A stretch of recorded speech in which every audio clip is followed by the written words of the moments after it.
IC on transitions in cataract surgery. The first presentation is by Dr. Arathi V. Panikar. She is working as a phaco surgeon at Purple Eye Hospital, Chavara.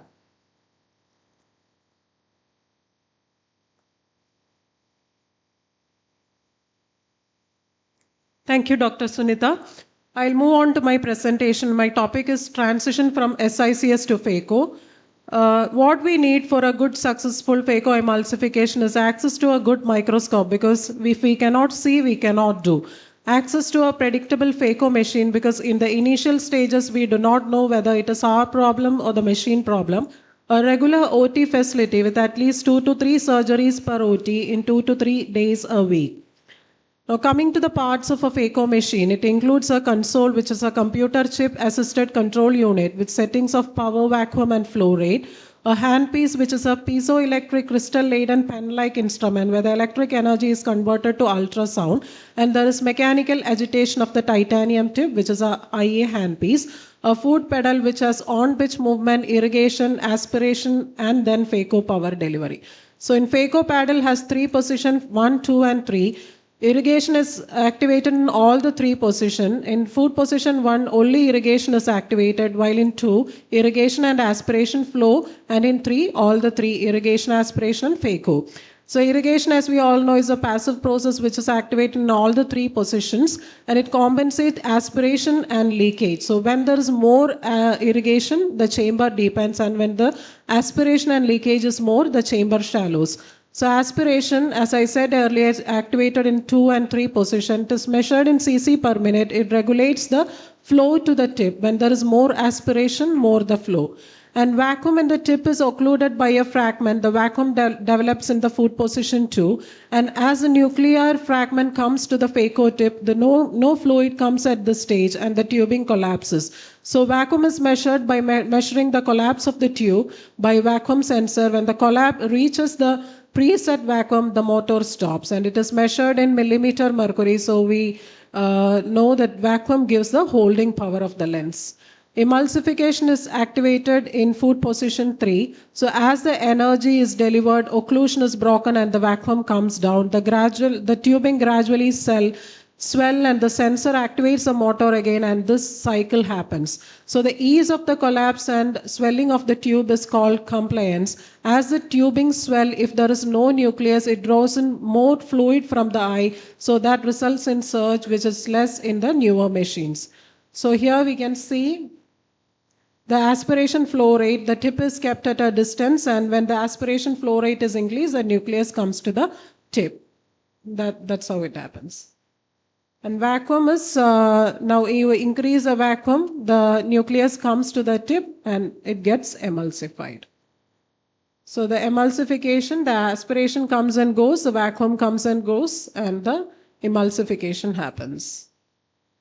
So this is how you can plan the initial cases. Maybe you will be given PMMA lenses in the initial stages. So you can do a superior SICS tunnel and then move to the temporal side, complete your phaco, come back to the superior side and insert the IOL. Or you can do a biplanar, like 2 incision in 2 plane. Or you can do a 3 plane incision, make a tunnel with a crescent and then go inside with a keratoc. So rhexis, which is the most important step in phaco, do it slowly and always be careful to maintain the anterior chamber with adequate viscoelastic when you do the rhexis. And after a good rhexis, you can go for the hydrodissection. You can insert the hydro needle to the equator, then inject the fluid. Now you can see the wave. Once you get a good hydrodissection, you can rotate the nucleus both anti-clockwise and clockwise. And then you go for the trenching. So the 30-degree tip is ideal for trenching. The machine settings at trenching is you can keep the aspiration flow and vacuum at a very less, because you need more power, around 40 to 80% of the continuous power. If the nucleus is harder, you have to apply more power. In softer cataract, you can use softer energy, and around 1 to 1.5 millimeter of the phaco tip is to be exposed from the slip. So this is how the trenching, it starts short of the, in front of the rhexis and stops short of the rhexis, should not cross the rhexis. If the cataract is hard, you can make the trench wide and long, and in softer cataract, you can make it short and narrow. So angle always should be around 45 degree, and 1/3 of the tip should be buried inside the nucleus to get the perfect trenching. If you dip the tip too much into the nucleus, you are just pushing the nucleus, not trenching it. And you should trench more in the center, because no energy should be wasted while coming back. The nucleus is harder in the center. Cracking always should be initiated from periphery to the center, because if the crack is complete, the nucleus can be rotated 180 degree, and then you can go for the other side. Now trenching, this is how it happens. You can see here we have a 4-quadrant trenching. You start in front of the rexus, stop short of the rexus, and then in one quadrant you can complete, and then you can rotate it and then complete in the next quadrants. And then you get a nice crucifix. So that's how you start in the initial stages. Go for 4-quadrant trenching, that is the most safe. Now cracking, it should be initiated from periphery to center, and if the crack is incomplete, you can always rotate it 180 degree and you can complete it from the periphery. So equal forces should be applied with both the instruments.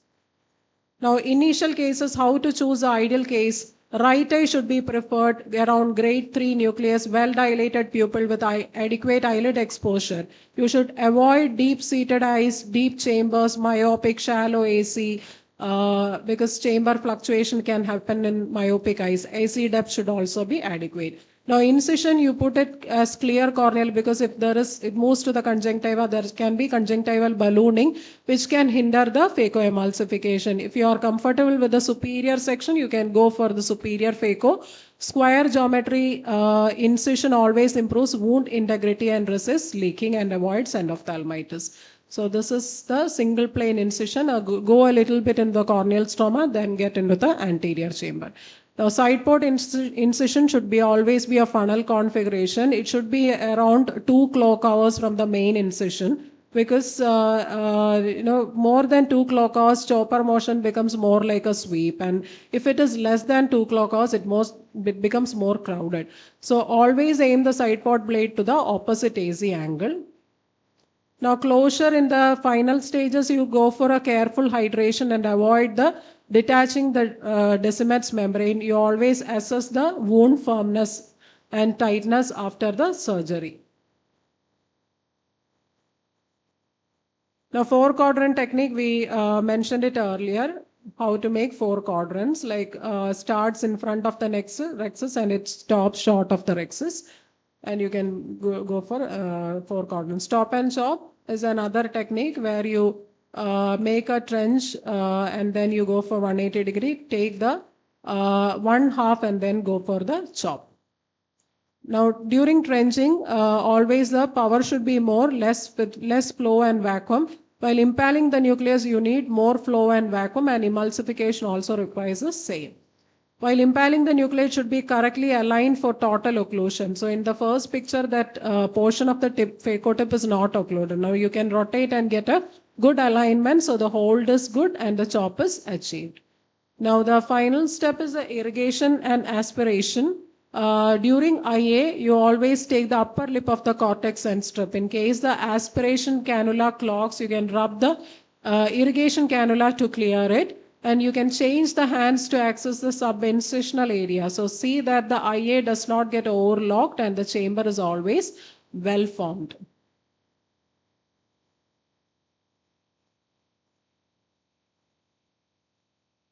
So you can then change hands and take from the other quadrant, subincisional cortex. So final step is IOL implantation. You can make the chamber stable with a dialer and then implant the IOL. So the wow factor of phacoemulsification, that's why you do a phacoemulsification with next post-op day. The patient's eye feels as if it is never operated. And also if you have a facility for a wet lab session, always in the morning you can keep the nucleus which you took out through SICS, and then try, you can do the reverse, that you can implant the nucleus and then you do the trenching and study. Thank you.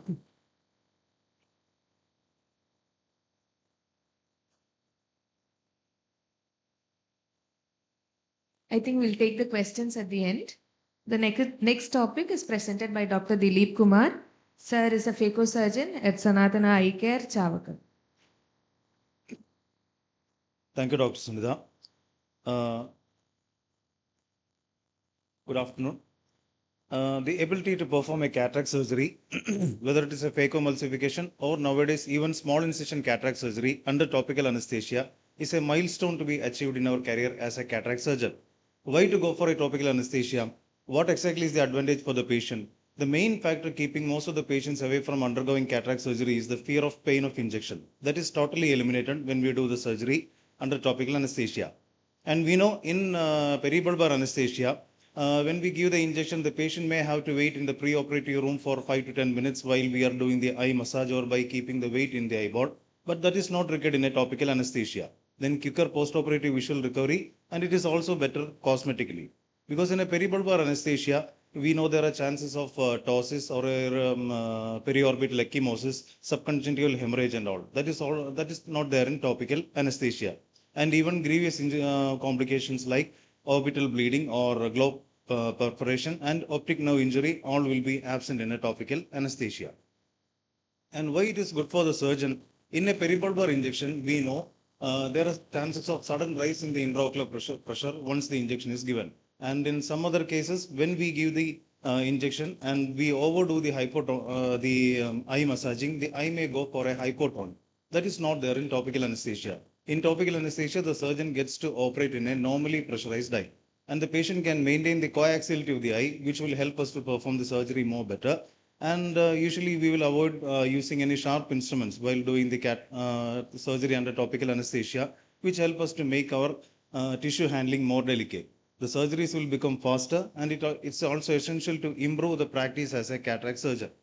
And before moving on to topical anesthesia, the surgeon should be confident in his surgical skills and he should be getting consistent surgical outcomes. Patient selection is very important when we start doing cases under topical anesthesia. You have to select a very cooperative patient. You can observe how the patient behaves when he comes to the OP while we are doing a slit lamp examination or a dilated fundus examination with 90D or while doing the applanation tonometry. All this will give us an idea how the patient will cooperate in the theater. If the patient keep on squeezing or blinking his eyes while we are doing these procedures, commonly termed as OP's blinkers, better to avoid such type of cases in the learning phase. You have to select a patient with clear cornea, well dilated pupil, and it will be better if the nuclear sclerosis is of grade 2 to 3. Once you are confident in that grade, then you can slowly move on to hard cataract and soft cataracts. You should never tell the patient that there will be no pain. Patient can always feel the sense of touch, pressure, and temperature. During certain stages of the procedure, like in phaco, like while we are making the incision or while going inside the eye with the phaco probe in a continuous irrigation mode, or while doing the irrigation aspiration, or while IOL implantation and all, patient will surely feel a sense of pressure, like we are pressing the eyeball with a finger. It is due to the ciliary body stretch. During all these procedure, you just warn the patient and ask them to keep both the eyes relaxed, wide open, and keep on focusing at the light from the microscope. There are certain cases where it is better to avoid topical anesthesia. That is extremes of ages where the cooperation will be not that good. Then patients with hard of hearing, nystagmus, those with a poor past experience with topical anesthesia in the other eye. Then patients with iris issues like poorly dilating pupil or a synechia where you may have to go for a pupil expanding device, or in subluxated cataract where CTR may be required. All these cases, it is better to go for a subtenons or a peribulbar injection. These are few medicines which are used for topical anesthesia. Proparacaine is the most commonly used medicine. It gives a duration of action of nearly 15 to 20 minutes. Then tetracaine 0.5 to 1% is also there. It also gives same 15 to 20 minutes of duration of action. Lidocaine gel 2% is there. It will give a little more duration of action up to 20 to 30 minutes. I'll show a small video, relevant steps where you have to be careful while doing the surgery under topical anesthesia. Fixation of eyeball should be gentle but firm. You can always use a cotton bud for the fixation. Other options include you can use a side port incision, second instrument through a side port incision, or there is something called Thornton ring. My incisions are usually temporal, so I will keep a bud on the nasal side, which will give a counter traction while making the incision. Then, while injecting the visco, you should be careful not to overfill the anterior chamber with the visco because too much deepening of the AC may again cause ciliary body stretch, which can elicit pain for the patient. And then coming to rexis, if you can train yourself to make the rexis without the support of a second instrument, that will be more helpful. And then finishing the AC, the rexis, then while making the side port also, we can use a cotton bud. Now coming to hydro, the hydro should be complete. If you try to rotate the nucleus with an improper hydro, it can induce pain. That is because of the sonular attachment onto the ciliary body. So the hydro should be complete, and you should make sure that the nucleus rotate properly before starting phacoemulsification. And when you go inside the eye with the phaco probe, it is always better to start with a low bottle height, say 80 centimeters. And once the intraocular pressure is equilibrated, then you can slowly reset the height of the bottle. The mechanism of the method of nucleus disassembling, you can either do a divide and conquer or a stop and chop or a direct chop. That is not really significant. And it's always better to moist the cornea with visco than keep on putting BSS. Because if you keep on putting BSS, that may elicit skewing. And from the time you can use a second instrument to fix the eyeball movement will be mostly under surgeon's control. And once the last piece is done, then you can go for a cortex wash. I usually use a bimanual irrigation aspiration technique, which again gives me a control over the eyeball movement. And then once the cortex wash is done, I usually do a visco fluid exchange. This is to prevent the sudden shallowing of the anterior chamber. And once the visco is done, then we can go for the IOL implantation. I slightly extend the inner lip of the sulca incision before implanting the IOL. This will help us to reduce the stretching of the incision or corneal nerves, which can induce pain for the patient while implanting the IOL. And you can put the IOL. These are the few steps where you have to be careful while doing the steps under topical anesthesia. And throughout the whole procedure, you should be very careful never to touch the iris or engage the iris with the phaco probe or the irrigation aspiration probe. Doing surgeries under topical anesthesia is only a mental block, the same block which we had when we started the phaco or when we moved on from divide and conquer to stop and chop or phaco chop. You can always practice selective steps with a seasoned surgeon with whom you are working with. And there are a lot of excellent videos in the net. You can keep on watching those videos and polish your techniques. Thank you. Thank you, Dr. Dilip. So we come to the next topic. These are the transitions that can be brought in the incisions. It shall be presented by Dr. Kamila. She is working as a phaco surgeon at Kallada Eye Hospital, Tiruvalla.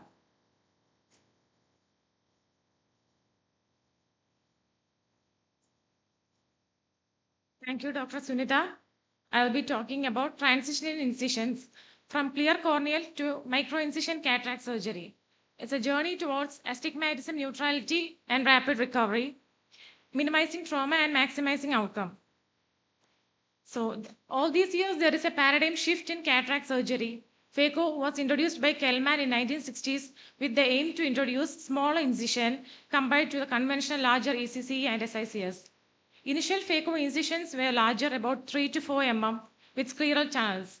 Then they found out that the incision site and size are the critical determinants of astigmatism, wound stability, access, and patient comfort. Phaco has evolved significantly, driven by many factors like need for smaller self-sealing wounds, reduced surgically induced astigmatism, faster patient recovery, and improvements in surgical techniques, fluidics, and IOL technology. Then came the clear corneal incision as a game changer in phaco.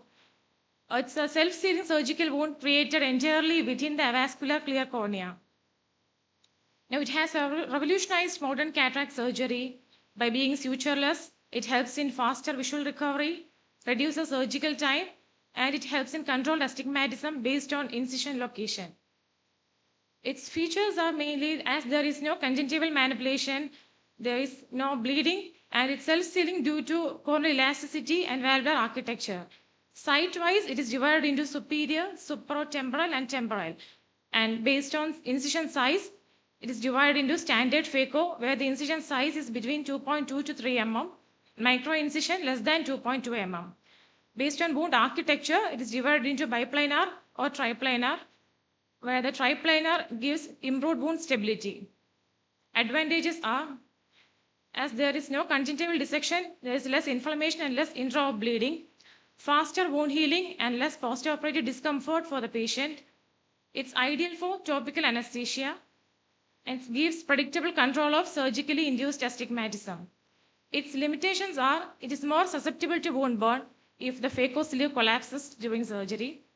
Risk of endophthalmitis is slightly higher compared to scleral tunnels if the wound is not perfectly constructed or properly sealed. It requires meticulous construction to prevent wound leak, descending membrane detachment, and epithelial ingrowth. Then came superior incision. Clear corneal incision includes superior, supratemporal, temporal. So superior incision is the entry wound placed at 12 o'clock or slightly nasal or temporal to it through superior clear cornea or limbus. Its advantage is that upper eyelid covers the wound, so it provides protection in early postoperative period. Its limitations are it induces more astigmatism due to its proximity to vertical steep meridian. It is difficult to do it under topical because of reduced exposure with squeezing of the upper lid. It's less comfortable ergonomically for modern microscopes and temporal coaxial technique. To overcome these limitations, they shifted from superior to supratemporal site.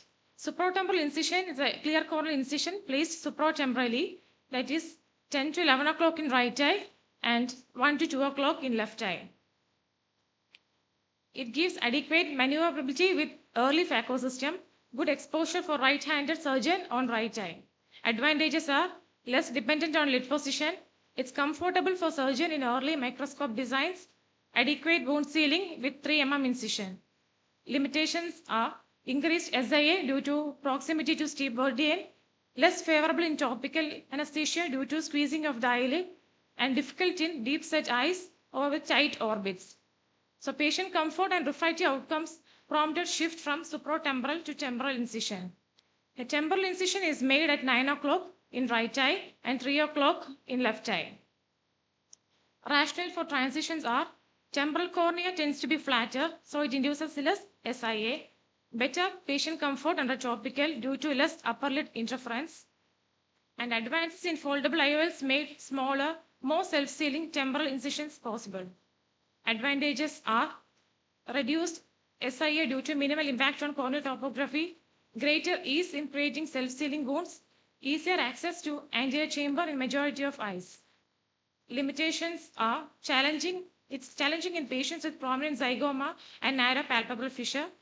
It requires surgeon adaptation, especially for left eyes in right-handed surgeons. So temporal incision became the preferred standard for clear corneal phaco in most modern cataract surgery.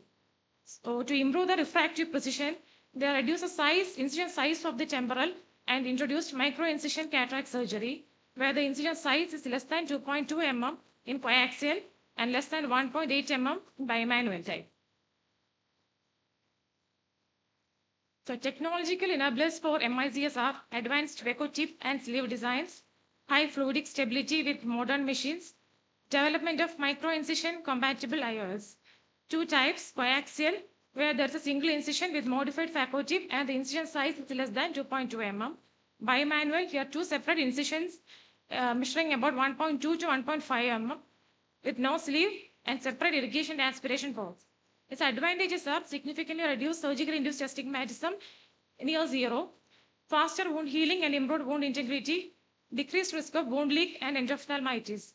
Challenges are steep learning curve, critical fluidics management, higher instrumentation cost, and IOL insertion requires preloaded micro-incision compatible systems. This is a comparison table showing features of supratemporal, temporal, and micro-incision. Here, the typical incision size is 3 mm for supratemporal, 2.2 to 3 mm for temporal, and 1.8 to 2.2 for micro-incision. Surgically induced astigmatism is higher for supratemporal, lower for temporal, and minimal to zero for micro-incision. Wound sealing and patient comfort under topical is excellent with micro-incision, good with temporal, and moderate with supratemporal. So clinical considerations for incision are surgeon handedness, because temporal incision require ambidextrity or rotation of microscope or table.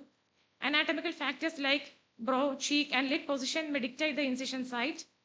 Refractive outcomes, Temporal and micro-incision approaches minimizes SAA, important for optimal and premium IRs. Wound stability, smaller and temporal wounds are more resistant to leakage and deformation. Coming to current trends and future, femtosecond laser-assisted cataract surgery promises precise, reproducible incisions at any site of any size. Micro-incision IOL technology promises preloaded hydrophobic acrylic IOLs suitable for less than 2.2 mm incision, and refractory cataract surgery where the incision planning is integrated with toric IOL alignment for better astigmatic correction. Now there is a move towards no-touch sutureless micro-incision astigmatically neutral surgery.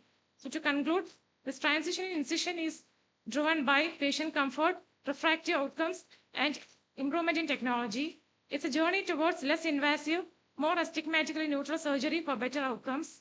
This transition from supratemporal to micro-incision mirrors evolution from manual comfort to refractive precision.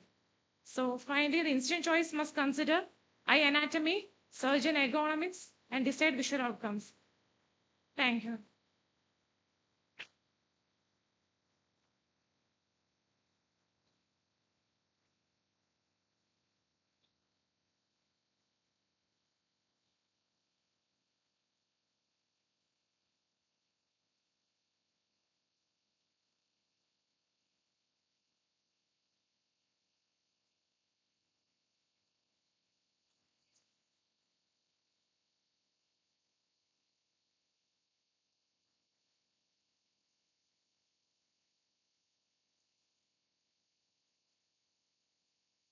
So my topic of discussion is transition from phacoemulsification to LRCS. So as an introduction, femtosecond laser cataract surgery uses a high precision laser to perform the key steps in cataract, which was normally requiring a blade. So it has greater level of repeatability to create a tissue plane than the manual techniques. So the femtosecond laser system uses neodymium glass and it focuses light at a spot size of 3 microns. It was first FDA approved for cataract surgeries in 2010. So the main mechanism is photo disruption. That is, the laser is absorbed by the tissues and results in a plasma formation. There is a cavitation bubble that is created and this dissects the tissues.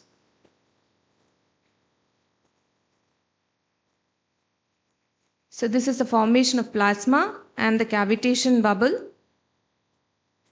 This is how the tissue is dissected and this is an animation of that.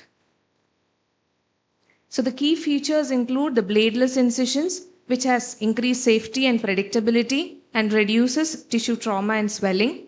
The capsulotomy is more precise with a better improved outcome, especially for centration sensitive IOLs like the torics and the multifocals. The cataract fragmentation, it breaks into softer, smaller units, and so it is easier for the surgeon to take it out with less trauma to the endothelium. So statistically, there is 43% reduction in the phaco energy and 51% reduction in the phaco time. So there's a faster visual recovery and customization is also possible, where the surgeon can pre-program the laser to customize the according to the patient's anatomy and astigmatism. Pre-operatively, we need to do a special attention to corneal opacities because the lasers may not penetrate. There's a dense arcus analis. The pupil size, because we are setting it at almost 4.5 to 5 mm in the machine, so very small pupils are difficult. Very bad zonular dehiscence where there is dislocated lens, laser surgeries may be difficult. We should note the grade and type of cataract because according to that we have to titrate the energy. And the patient should be counseled that the procedure may take place in 2 different rooms. Topical is always preferred because we need the patient to fix at the light. The peripapal blocks may cause chemosis and that may cause suction loss and docking problems. Basically, 2 imaging systems are there, the 3D spectral domain OCT and the 3D ray tracing confocal. These are the commonly used instruments with basically 3 systems, the patient interface, the laser delivery system and the imaging system. The patient interface is a sterile single-use unit which helps in maintaining the position and the mechanical stability of the eye. It acts as a coupling device to facilitate laser delivery, and it permits acquisition of the OCT images. Mainly, there are two types, the applanating type and the non-applanating type. The non-applanating type has a liquid filled suction and it causes less decrease in the intraocular pressure. These are the commonly used PIs. The main steps include docking, the planning, the capsulotomy, lens fragmentation, the main incision, the side port incisions, and corneal relaxing incisions if required according to the astigmatism. So first step, the docking. The patient interferes, approaches the eye in real-time OCT overlay is shown.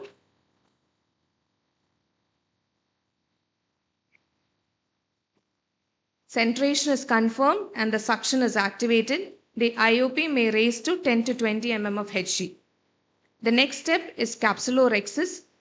This is done first and only then lens fragmentation and the corneal incision is done. This is because the gas bubbles that are created during lens fragmentation can distort the plane of the rhexis and cause an incomplete rhexis, and also it to avoid increase in the intralenticular pressure by the gas bubbles during nucleus fragmentation. So this is a standard rhexis that is happening on the right side, while during laser surgery, the laser will do the capsulorhexis for us. The next step is the lens fragmentation. This can be customized according to the surgeon's preference, which pattern of lens fragmentation is required. Usually, we keep a safe zone of offset anteriorly and posteriorly. That is around 500 microns anteriorly and posterior offset of 700 to 800 microns. Next comes the incisions. The positions of the incisions can be calibrated according to the surgeon's wish, and usually the length is less than 1750 microns. The arcuate incisions can also be made according to the astigmatism. This is set at a depth of 80%, and the incisions are usually watertight and safe. So this is a conventional phaco incision that is happening on the right side, a triplanar incision with the keratome. While in the laser surgery, the laser does the incisions for us. Now we come to the manual part of the surgery. The usual laser time taken is 30 seconds to 3 minutes. The patient interface is removed and the patient is shifted to the operating room. The corneal incision by laser has to be dissected open with a spatula. The eye is filled with an OVD. We should look for any incomplete capsulorhexis. A gentle hydrodissection needs to be done after tapping on the lens to release the gas bubble. Otherwise, the formed gas will go posteriorly and cause a deficit in the PC. The grooves made by the laser in the nucleus is separated by a chopper and a phacoemulsification is completed. The cortex is aspirated. The general contraindications are a very small palpable aperture because the PI has a diameter of 11.5 to 15.5, and so very small apertures the PI might not fit well. The neck and back problem people, where optimal docking, imaging and laser delivery will need the patient to lie flat. So if there are neck problems, this might not happen. Nystagmus and attention deficit disorders, patient might not look at the light. Glaucoma, the laser causes a suction of 10 to 20 mm of Hg. Corneal opacities, which will hinder the imaging also and laser delivery also. Very subluxated and dislocated lens, the nucleus management may not be possible, but the corneal incision part alone can be done. Hypermature cataract, the liquefied lens material hinders the laser penetration. Very small pupils also cannot be done.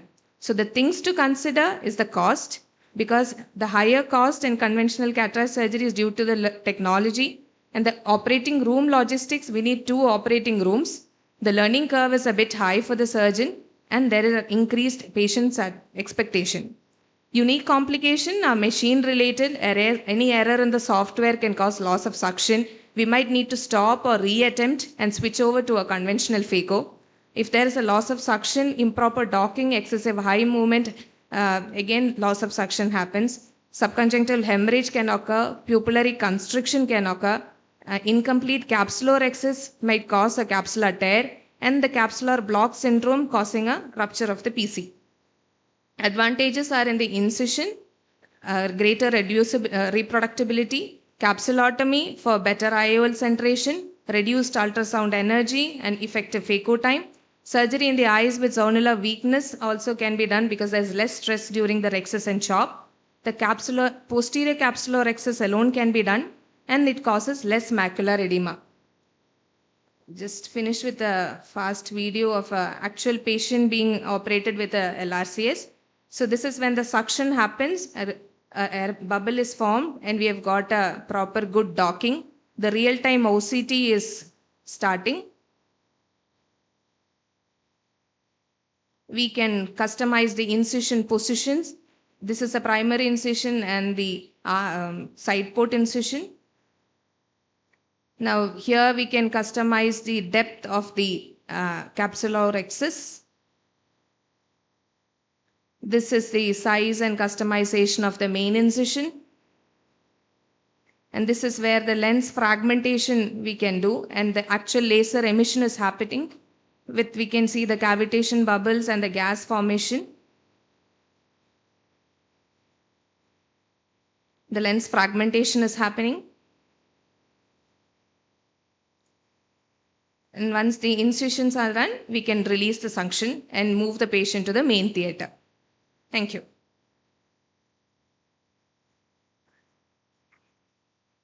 So the next topic, we are moving on to complicated cataract surgeries by Dr. Sharath by New Vision Eye Hospital at Manjeri.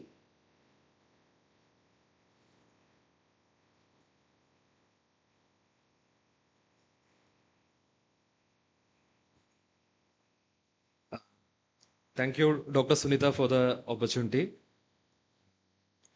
I'll be mentioning the name of few devices I use. I do not have any financial interest in any of these devices. We all would love to do cataract surgery in such a well-dilated pupil with very good red glow. But often we get some of these cases with varying degree of dilatation, varying degree of difficulties. So we have to manage these cases also. So in managing the complex cases, a thorough good preoperative evaluation is very important. It is always ideal that you see the case yourself in the slit lamp. You see how much dilatation is there, what is the maximum dilatation. You see what the grade of the cataract, look for any zonular dehiscence, and there should be a proper surgical planning. Your theater, you should have all the devices like iris retractors, BHEX rings, capsular tension rings or segments, high viscoelastics, and your theater staff should be ready with the vitrectomy.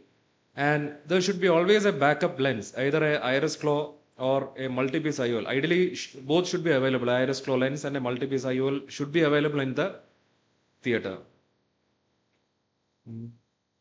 Phaco emulsification is possible in such a reasonably sized pupil.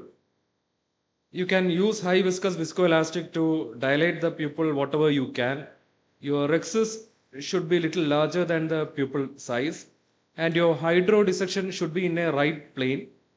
And phaco emulsification, you be careful, you stay in the center of the eye, avoid any unnecessary movement, avoid any damage to the ocular tissues. And IOL placing also, IOL should be placed within the bag. But this technique may not be reproducible in all the cases. You can have complications. Sometimes your rhexis can become too small. Your hydro dissection can go in a wrong plane. Fluid can get misdirected into the posterior chamber, causing an intraoperative stony hard eye. And phaco emulsification, you are not clearly seeing the movement of the tip of the instruments inside. It can cause complications, like you can damage the iris tissue, you can cause PC tear. So idea is, while doing the phaco, you should clearly see the movement of the tip of the instruments inside the eye. So you should have sufficient dilatation. There are various techniques. You can use pharmacological agents like phenocaine. You can stretch the pupil mechanically. And there are pupil expanding devices like iris retractors, BHEX ring, Malusian ring, etc. This is a short video showing the use of iris retractors. After making 4 stab incisions at the limbus at opposite clock hours, you introduce the hook, keeping the hook parallel to the iris. Once you reach the pupillary margin, you can rotate, engage the pupillary margin and stretch it. Like that, 4 hooks are placed at opposite clock hours. Insert the hook. Once you reach the pupillary margin, you can rotate it, engage the pupillary margin and stretch it. Here, making the incision is important. Your incision should be at the limbus or little at the posterior side, posterior limbus. If the incision is anteriorly placed, it will cause tenting of the iris. So, incision ideally it should be at the limbus or little posterior limbus. These hooks which I am using are Alcon hooks. They are very long, thin and very flexible. It's very easy to use. So once the 4 hooks are placed, you will have a well square shaped pupil. You can safely perform the surgery. You can clearly see the movement of the tip of the instrument. You can safely perform the surgery. After placing the IOL, you can remove the hook one by one.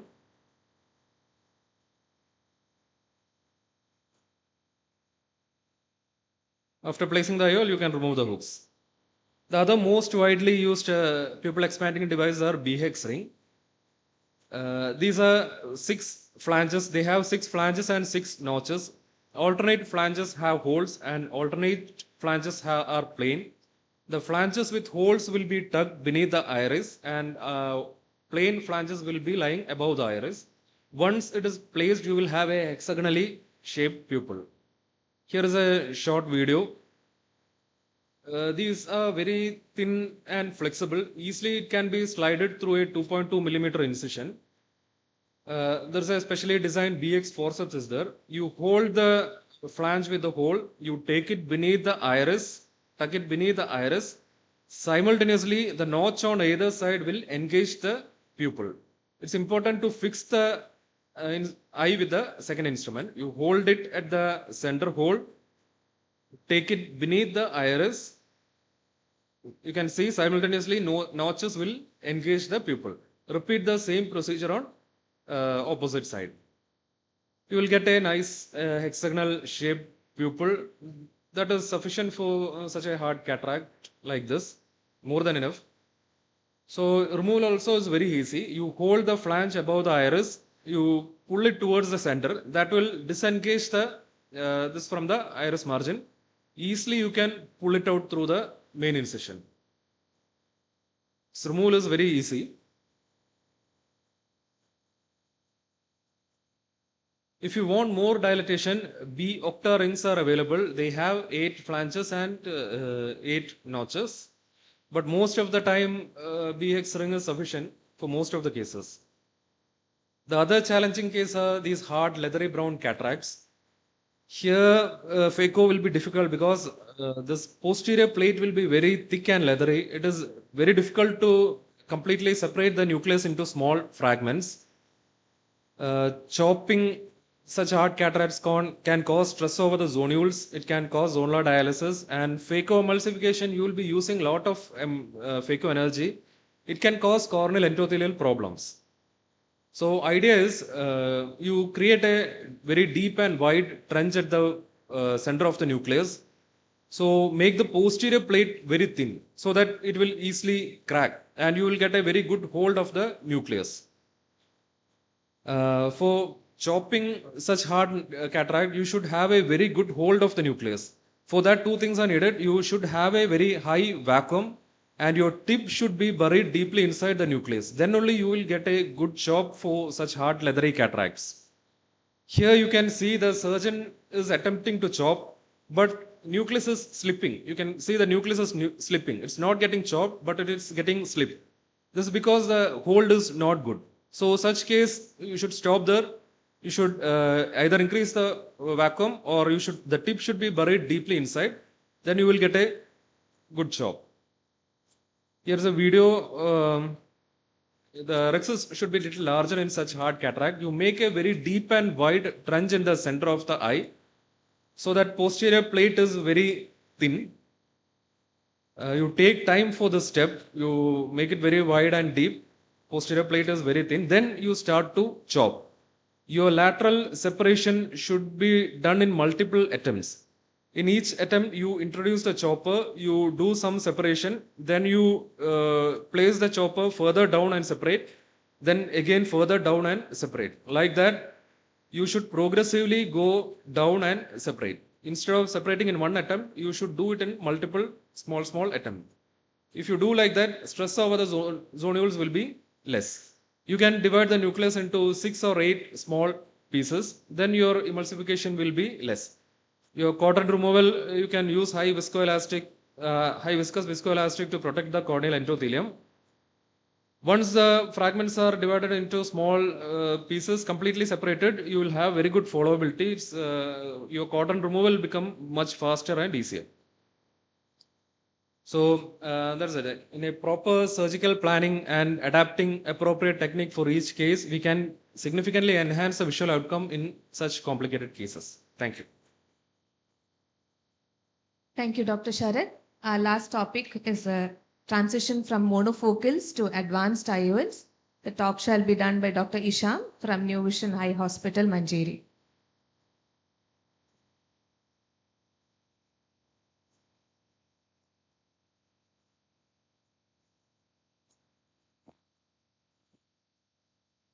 Hi all.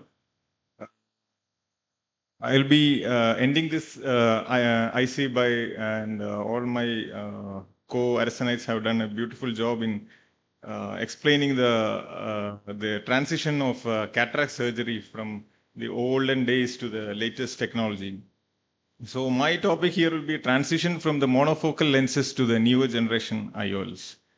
And we know that the cataract surgery has evolved from the olden age couching to the simple cataract extraction and leaving the patient aphakic and giving high powered spectacle to the latest completely freedom from spectacles IOLs. Everything had been advanced such a way that the techniques have changed from ICC, ECC, then phaco and the femtolasic. And initially it was all the techniques of cataract surgery getting evolved, and for the past few years it is the technology which is getting advanced.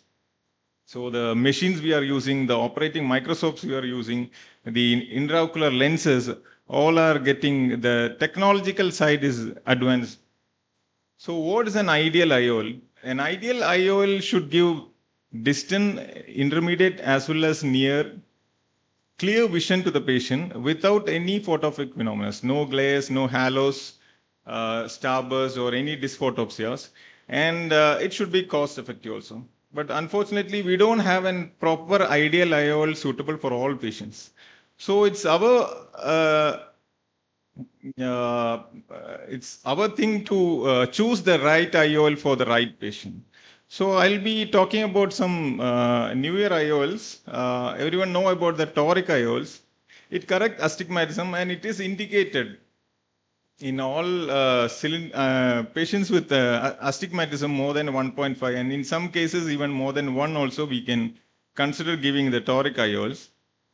This reduces the glass dependence for the distant vision from the conventional monofocal IOLs, and everyone should convert to toric IOLs in case of astigmatism. You just need an accurate biometry. No extra surgical skill is needed. Just proper markings of cornea, aligning the lens in the IOL axis given in the markers. Just your surgical, placement of the IOL is needed. In this, near vision is also compromised in most of the cases. So we will need near vision glasses at the end of the surgery. Then came multifocal IOLs, where patients were offered spectacle independence for distant, near, and now the trifocals have also come up.